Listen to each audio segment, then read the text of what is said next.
Olá pessoal, tudo bem com vocês? Meu nome é Jomel Francisco dos Santos, sou médico veterinário e professor de doenças parasitárias dos animais domésticos no curso de Medicina Veterinária do Instituto Federal de Educação, Ciência e Tecnologia do Amazonas. E hoje a nossa aula é sobre miíases, também conhecida como bicheira. Então pessoal, para a gente falar sobre esse assunto, primeiro temos que conhecer e entender o que são as miíases, ou as bicheiras. Então miíases são as infestações de órgãos ou tecidos de homens e animais hospedeiros por estágios larvais de moscas dípteras, ou seja, de moscas que possuem duas asas. Existem várias moscas dípteras que causam miíases, mas de grande importância para a medicina veterinária nós temos as do gênero Cochleomia, Oestros, Gasterófilos e Dermatóbia. Tá certo? Mas nós vamos falar sobre a importância na medicina veterinária, como a gente já viu aqui, que acomete também órgãos e tecidos de homens. Então é importante lembrar que miíases também são zoonoses, tá certo? Então é uma zoonose de grande importância. Existe uma certa ocorrência aí em humanos sendo acometidos com miíases, tá certo? Isso ocorre muito em pacientes com feridas abertas, acamados, com falta de higiene.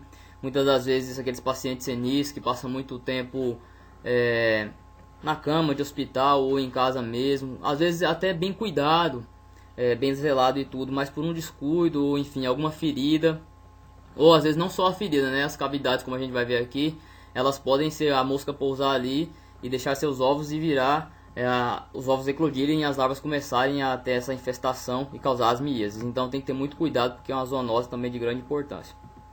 Então acomete os mamíferos de forma geral aí, e quando a gente fala de mamíferos, não só cães, gatos, mas mamíferos de forma geral, como a gente já falou aqui, até aqui do homem, mas de grande importância, que tem uma grande casuística na produção animal, a gente observa nos ruminantes, em pequenos ruminantes, principalmente nas pododermatites, em feridas abertas, lacerativas, traumáticas, quando também na questão de castração, mas a gente vê também nos bovinos e bubalinos, principalmente jovens, quando não tem-se a cura correta do umbigo, nas infecções umbilicais.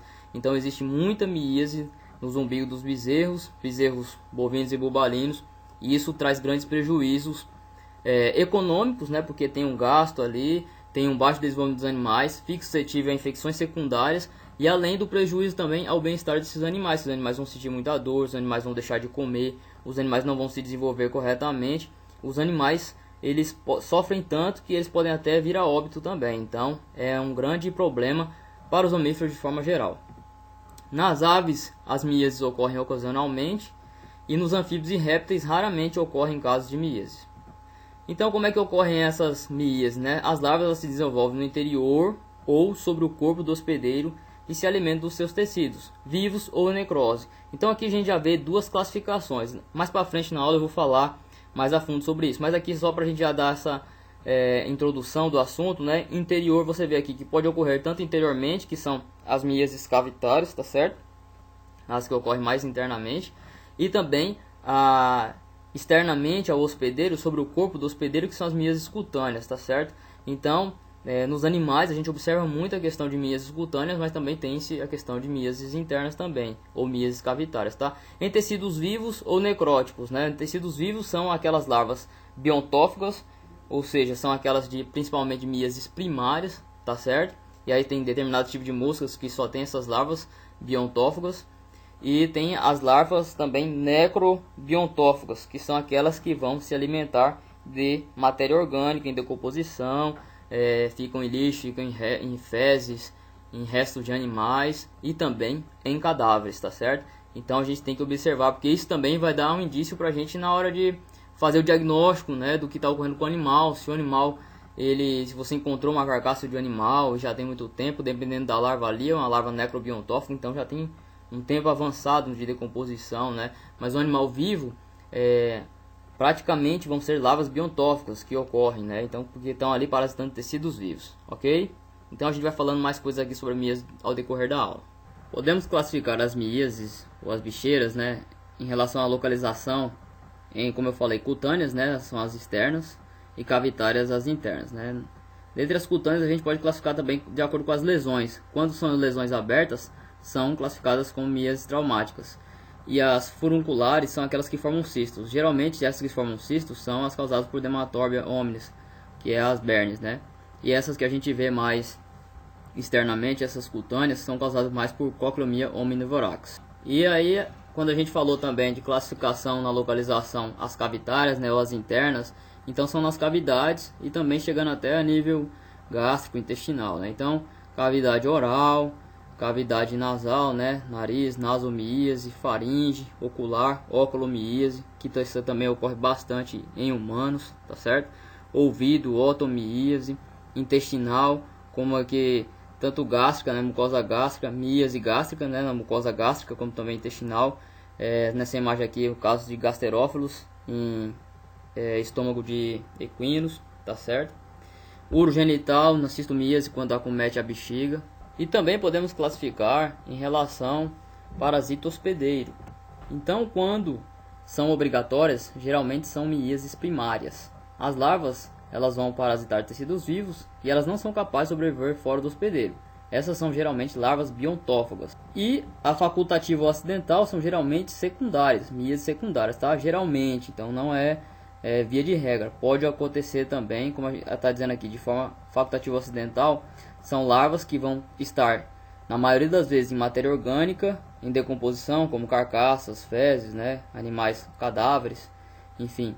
E ocasionalmente depositam seus ovos ou larvas em tecidos vivos do hospedeiro. Então são larvas necrobiontófagas, tá certo? Elas primariamente elas vão estar nessa matéria orgânica em decomposição, mas elas ocasionalmente, né, facultativamente ou acidentalmente, elas podem também parasitar tecidos vivos, hospedeiros vivos. E então, pessoal, vamos falar agora da Cochleomia omnivorax, essa mosca que tem grande importância como causadora das miíases ou das bicheiras, né?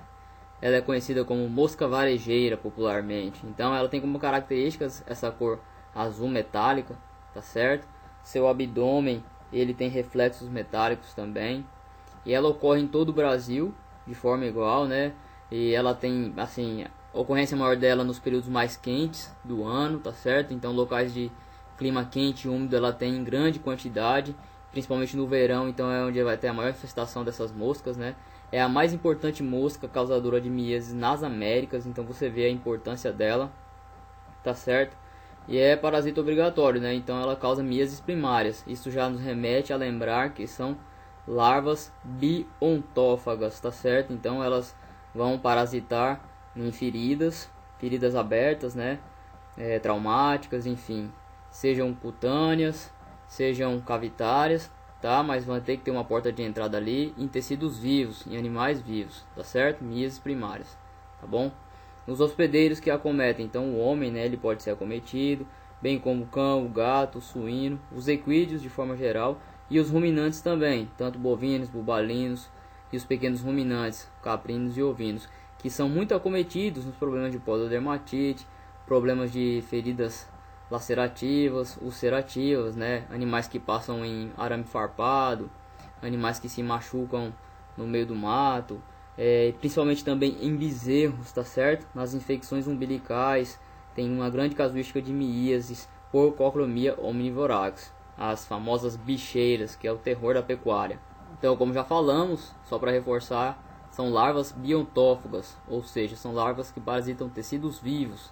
Então são miíases primárias, tá certo? Quando tem infecções vivas, lacerações, feridas vivas, tá certo?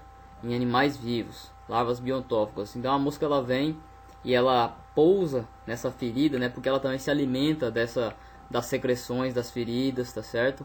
A mosca própria ela vai se alimentar desses restos necróticos também, quando já se tem na ferida, dessas feridas vivas, das secreções do sangue, enfim.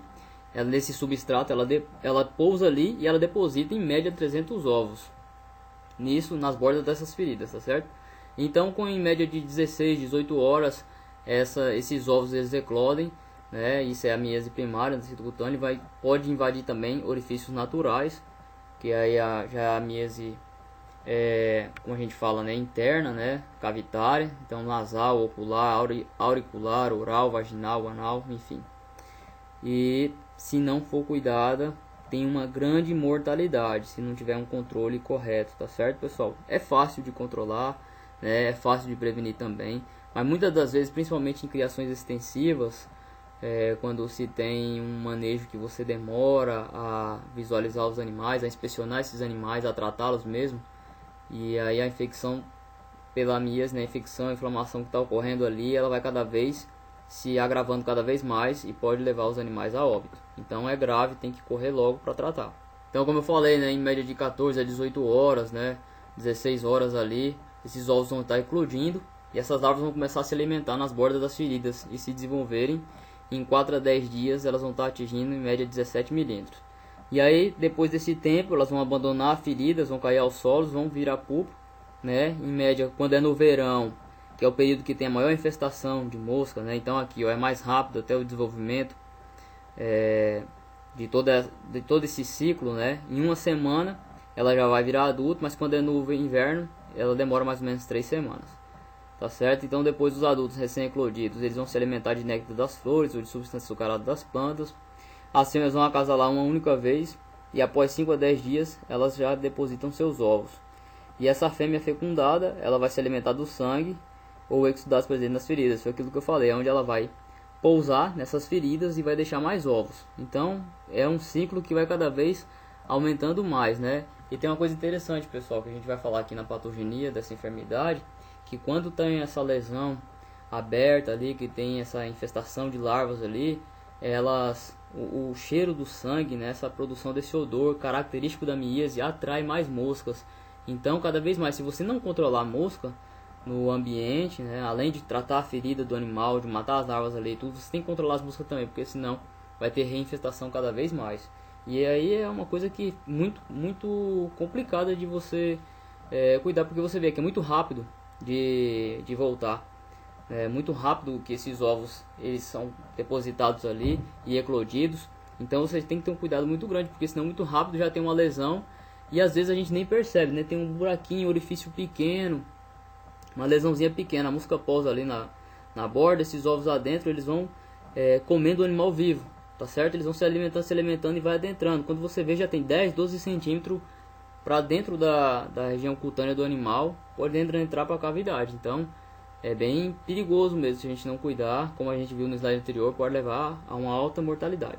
Então esse ciclo, né, que a gente falou da mosca pousar, tá certo? Liberar seus ovos ali, né? E depois esses ovos, né, eclodirem, virarem larvas.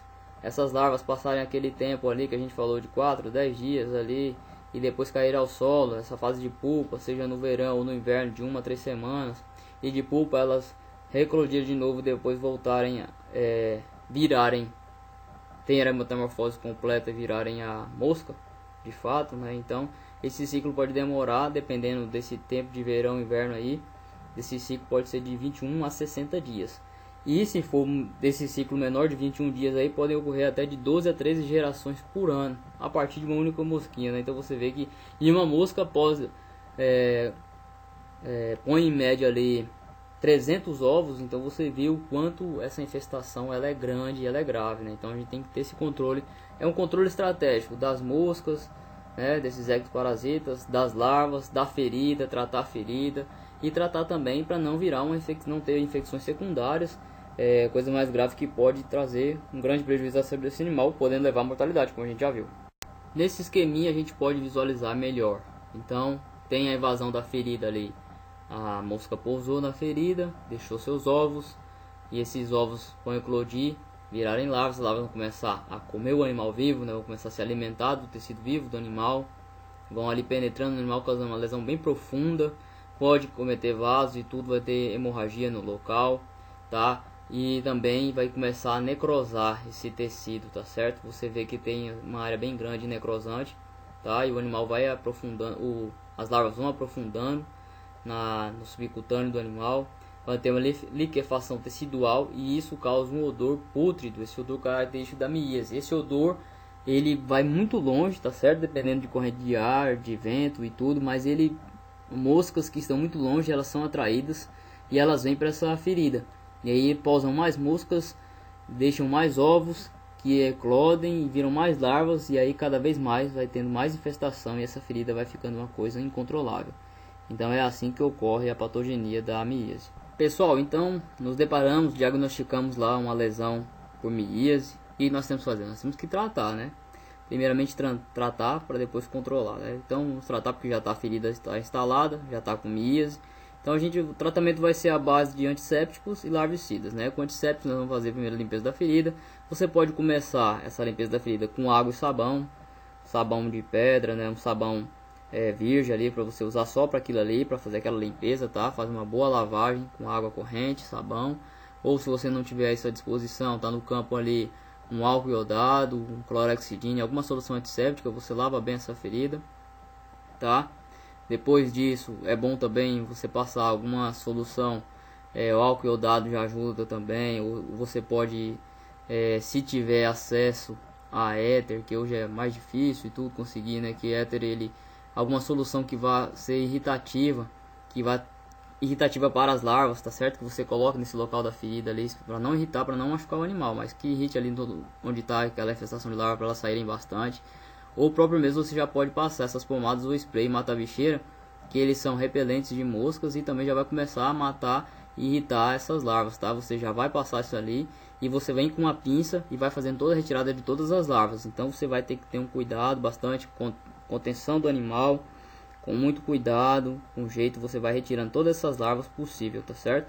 Você tem que inspecionar bem se não tem nada dentro da cavidade, né? Porque às vezes é muito profunda aonde essas larvas elas vão adentrando no animal, pode ter orifícios de 10 a 12 centímetros com larvas, então você tem que retirar com todo cuidado. Aí depois você passa mais essa pomada ou spray mata-bicheira aí, né? Tem esses ungüentos, tem vários mata-bicheiros aí no mercado que são bem úteis, tá certo? E aí depois disso, né? Pode ser a base de organofosforado, peretróides, enfim, né? É importante também fazer ivermectina subcutâneo, porque é um antiparasitário, um ectoparasiticida que vai ajudar com que essas larvas, as outras que ficaram remanescentes, elas caiam, tá certo? E que não tenha mais desenvolvimento ou infestação de outras larvas. Isso já vai ajudar bastante. É até uma prática comum em fazendas grandes de criação extensiva. Quando o bezerro logo nasce, já faz a aplicação de 1 ml de ivermectina ou alguma droga dessas da classe das avermectinas, né? Abamectina, doramectina, enfim. Faz de acordo com o peso do animal, com todo cuidado, mas faz isso e faz a cura do umbigo. E aí tem uma grande eficiência em não ter miíases, não ter bicheiras no umbigo desses bezerros, tá certo? Então em criações extensivas ocorrem bastante as miíases, como a gente já falou, passa bastante tempo sem ver o animal e tudo. E é logo ali o bezerro nasce, o umbigo dele tá molhado, né? Tá verde, como o pessoal fala, né?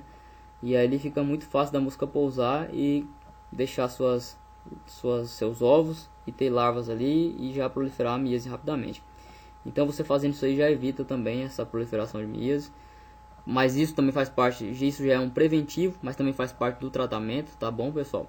Antibiótico, será que a gente precisa aplicar? Isso vai depender se já tiver ali drenando uma secreção purulentas, né? Se você vê que o animal está com sinais sistêmicos, o animal tem um indício de infecção secundária, está com febre e tudo, é importante já fazer uma antibiótico terapia de amplo espectro ali, já para evitar com que esse animal tenha alguma gravidade maior, né? Lembra que pode até vir a óbito devido aos vários problemas que pode ocorrer da alta infestação das miíases, né? Então, dependendo do caso, você tem que fazer sim, tá? E o controle, como é que eu faço? Controle, então você, como eu já falei aqui, pode fazer essa base das avermectinas aí nos animais, principalmente os animais a campo, né? Mas tem que controlar esses vetores, né? Esses causadores, né? Produtores dessas larvas, que são as moscas. Então tem que ter um controle das moscas. Como é que eu controlo as moscas? Fazendo uso de porons, de medicamentos nos animais que vão controlar esses ectoparasitas, essas moscas. Mas também eu tenho que controlar o ambiente, eu tenho que fazer limpeza dos ambientes, não deixar fezes próximas de locais onde os animais estão sempre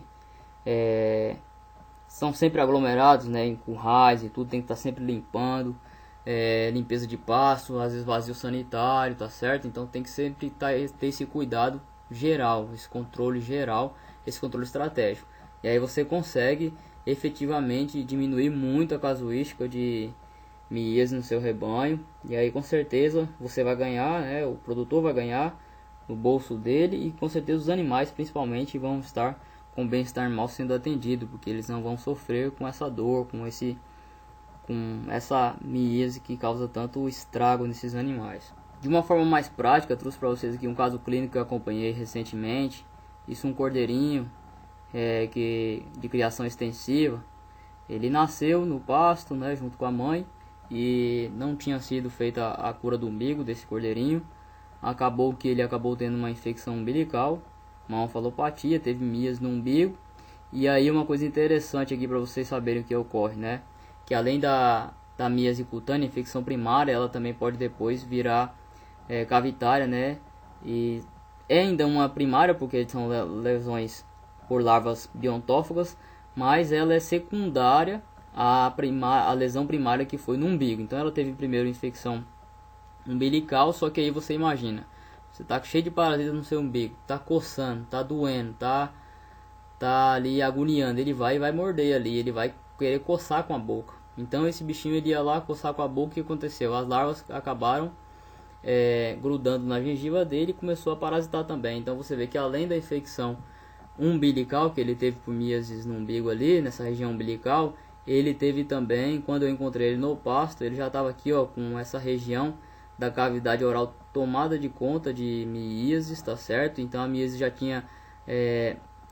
tinham degradado aqui, né? Tinham acabado com todo esse tecido da cavidade oral, da gengiva, da parte de baixo aqui já tinha sido toda degradada. Essa região de mandíbula já estava, a sínfise mandibular já tinha sido descolada, tinha perdido o dente, ele já estava até tinha perdido uma parte da língua.